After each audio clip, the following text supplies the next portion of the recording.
Hello, this is Anvati. Welcome to the news with NDTV. It's Wednesday, March 12th, and coming up in today's episode, TMC and BJP raise concerns over voter list manipulation. BJP set for a clean sweep in Haryana local body polls as Congress looks at yet another defeat. New allegations 20 years after actor Soundarya's death against actor Mohan Babu, and Ukraine agrees to 30-day ceasefire proposal, says ball is in Russia's court. From Bengal to the national capital, parties are alleging voter list fraud against one another. While Congress and other India bloc members are targeting BJP in the centre, in Bengal, the tables have turned as BJP has rallied the Election Commission against Trinamool in a unique instance where both parties are accusing one another of the same policy. First, the centre. Trinamool MP Derek O'Brien has posted on social media, quote, "If you are not allowing a discussion on the serious issue of duplicate EPIC voter cards under Rule 267, let's have an open discussion next week under Rule 176. We, 8 opposition parties, want Parliament to discuss this. We are being reasonable," unquote. This after repeated demands for a discussion on voter list manipulation were not carried out. This comes as multiple parties and leaders, including leader of the opposition in Lok Sabha Rahul Gandhi, demanded a discussion on alleged voter list fraud. He said, and I quote, "Question is being raised on the voter list in every state. In Maharashtra, questions were raised on black and white voter list. The entire opposition is just saying that there should be a discussion on voters list," unquote. Priyanka Gandhi, on the other hand, took to social media and said the government should allow discussion on the issue in Parliament. She further said the reports of voter list manipulation only appeared before elections and are very dangerous for democracy. On Monday, Mr. Gandhi, along with his sister Priyanka Gandhi Vadra, met with Lok Sabha Speaker Om Birla to raise the issue. Earlier on March 6th, a delegation of the Trinamool met Election Commission officials in Kolkata regarding their complaints about the same electoral photo identity card or EPIC number. However, ECI has clarified that having the same elector's photo identity card number does not mean there are duplicate or fake voters. The Trinamool delegation led by Derek O'Brien and Kalyan Banerjee met with Chief Election Commissioner Gyanesh Kumar on Tuesday to raise concerns about these duplicate numbers, which they claim are being issued across India. The TMC claimed multiple voters were registered with the same EPIC numbers. Meanwhile, BJP leaders also raised allegations of electoral roll manipulation in West Bengal. The BJP claimed that 13 lakh illegal voters, including Bangladeshi nationals, had been added to the voter list. The party's delegation, including Bengal Unit President Sukanta Majumdar and co-observer Amit Malviya, submitted a petition to the Election Commission stating that around 8,415 people in Bengal had the same EPIC number.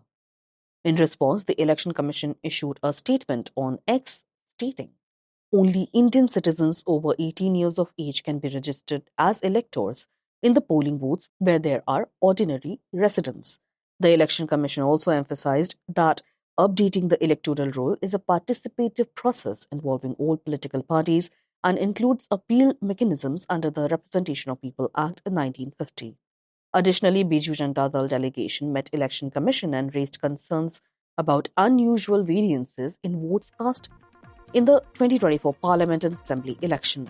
The BJP submitted a second memorandum on the matter to the poll panel.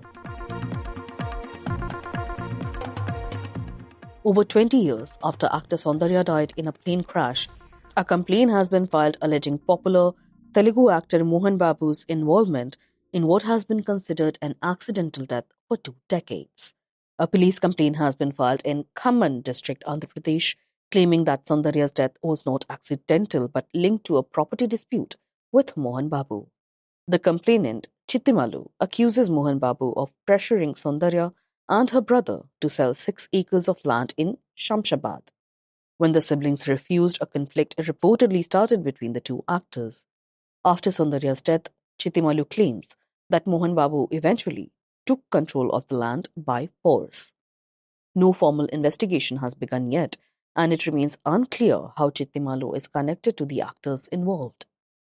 Soundarya, a popular Kannada actor, died on April 17, 2004 in a plane crash. She was also a supporter of the Bharatiya Janata Party and was on her way to support a BJP rally. She was 31 years old and pregnant at the time. Soundarya, her brother Amarnath, a BJP worker Ramesh Kadam, and pilot Joy Phillips all died when the private jet they were on crashed while heading to Karimnagar for a political event. The crash killed everyone on board, and the bodies were burnt beyond recognition. Chitimalu has called for a fresh investigation into Mohan Babu's involvement in the land dispute. He has also requested the state government to seize the land in question. Additionally, Chitimalu has asked for police protection, claiming he has received threats to his life. The complaint also mentions a property dispute between Mohan Babu and his younger son, Manchu Manoj. The Manchu family dispute escalated last year, where an enraged Mohan Babu even attacked a journalist at his home. Mohan Babu's elder son Manchu Vishnu had played down the dispute as a family quarrel that would be resolved soon. The Congress party is headed towards a second consecutive defeat in Haryana with the municipal body election this time, with the ruling BJP dominating the results so far. As counting continues, the Bharatiya Janata Party is leading or has won some seats in 9 out of the 10 civic bodies, including the important Gurugram post. In the 10th body, Manesar, an independent candidate Dr. Inderjeet Yadav, a former BJP leader, is ahead. Although the Congress struggled in the assembly elections last year, the party only once before contested local body polls under its own symbol. This time, however, it fielded several candidates, including for the Gurugram mayoral seat, which marked a direct contest with the Bharatiya Janata Party. The BJP responded with a strong campaign deploying top leaders, including Haryana Chief Minister Naib Singh Saini and newly elected Delhi Chief Minister Rekha Gupta. Their efforts included door-to-door visits, large road shows. The Congress also brought in high-profile figures, including former Rajasthan Deputy Chief Minister Sachin Pilot and state leader Bhupinder Hooda. Despite efforts, results have been one-sided. In Gurugram, BJP candidate Raj Rani leads Congress's Seema Pahuja by over 95,000 votes after 6 rounds of counting at the time of the recording. 7 municipal corporations in Haryana, including Faridabad, Hisar, Rohtak, Karnal, Yamunanagar, Gurugram, and Manesar, voted on March 2nd. By-elections for the mayoral posts in Ambala and Sonipat were also held the same day, with Panipat voting on March 9th. The race for Rohtak's mayoral seat appeared to be a five-way contest, with the BJP, Congress, AAP, INLD, and an independent candidate all in the running.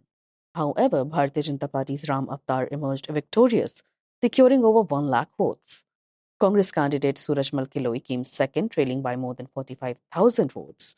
This result is seen as a significant blow to Congress, as Rohtak is considered a stronghold of Bhupinder Hooda. Voting also took place for 21 municipal community heads and members, with a disappointing overall voter turnout of 41%, a significant drop from the 68% seen in the assembly elections. In addition, 26 ward members were elected unopposed, including Kuldeep Singh from Faridabad and Vikas Yadav from Gurugram. Ukraine has agreed to a 30-day ceasefire proposal from the United States and immediate negotiations with Russia following talks in Jeddah, Saudi Arabia, on Tuesday, news agency AFP reported. These discussions come after 3 years of intense fighting in the ongoing war and merely a day after the largest drone attack by Ukraine on Moscow. US Secretary of State Marco Rubio confirmed that Ukraine has accepted the ceasefire proposal after the lengthy talks. Quote, "Today we made an offer that the Ukrainians have accepted, which is to enter a ceasefire and into immediate negotiations," unquote, Mr. Rubio said after 9 hours of discussion. He added, "The ball is now in Russia's court," and urged Moscow to respond positively to peace efforts. Following Ukraine's agreement, the US plans to resume military aid and intelligence sharing, which had been suspended after a meeting between US President Donald Trump and Ukrainian President Volodymyr Zelensky in late February. In Washington, Trump expressed hope that peace would come soon. Quote, "I hope it will be over in the next few days, I'd like to see," unquote. He also mentioned a potential meeting with Russian President Vladimir Putin in the near future. In a joint statement, Ukraine and United States also indicated they would quickly secure a deal to allow US access to Ukraine's mineral resources something Trump had pushed for in return for military support. Zelensky thanked Trump for the ceasefire proposal, stating, "The American side understands our arguments, perceives our proposals, and I want to thank President Trump for the constructive conversation between our teams." Despite Ukraine's willingness to engage in talks, Russia's response remains unclear. Hours before the Jeddah meeting, Ukraine launched a major drone attack on Moscow, resulting in 3 deaths. Top Zelensky aide Andriy Yermak urged Russia to clarify its stance on peace. Quote, "Russia needs to say very clearly they want peace or not. They want to end this war, which they started or no." Unquote. Trump's shift on Ukraine has unsettled European allies, particularly France and Germany, who are considering strengthening their own defense capabilities if US reduces its security guarantees through NATO. However, Trump's national security advisor Mike Waltz argued that Trump had moved the entire global conversation towards peace. Rubio will visit Canada to discuss the issue with other G7 foreign ministers, while Polish Prime Minister Donald Tusk praised the United States and Ukraine for taking an important step towards peace. Despite Ukraine's agreement, major issues remain, including security guarantees and Ukraine's request for NATO membership, which Trump has ruled out and Russia has always opposed. That's all for today. You were listening to the news with NDTV, your daily newspaper and TV bulletin wrapped in a compact podcast. If you want to catch up with the day's events in a hurry, do remember to subscribe to the News with NDTV on Apple, Spotify, and the NDTV News app. This is your host Anviti, signing off.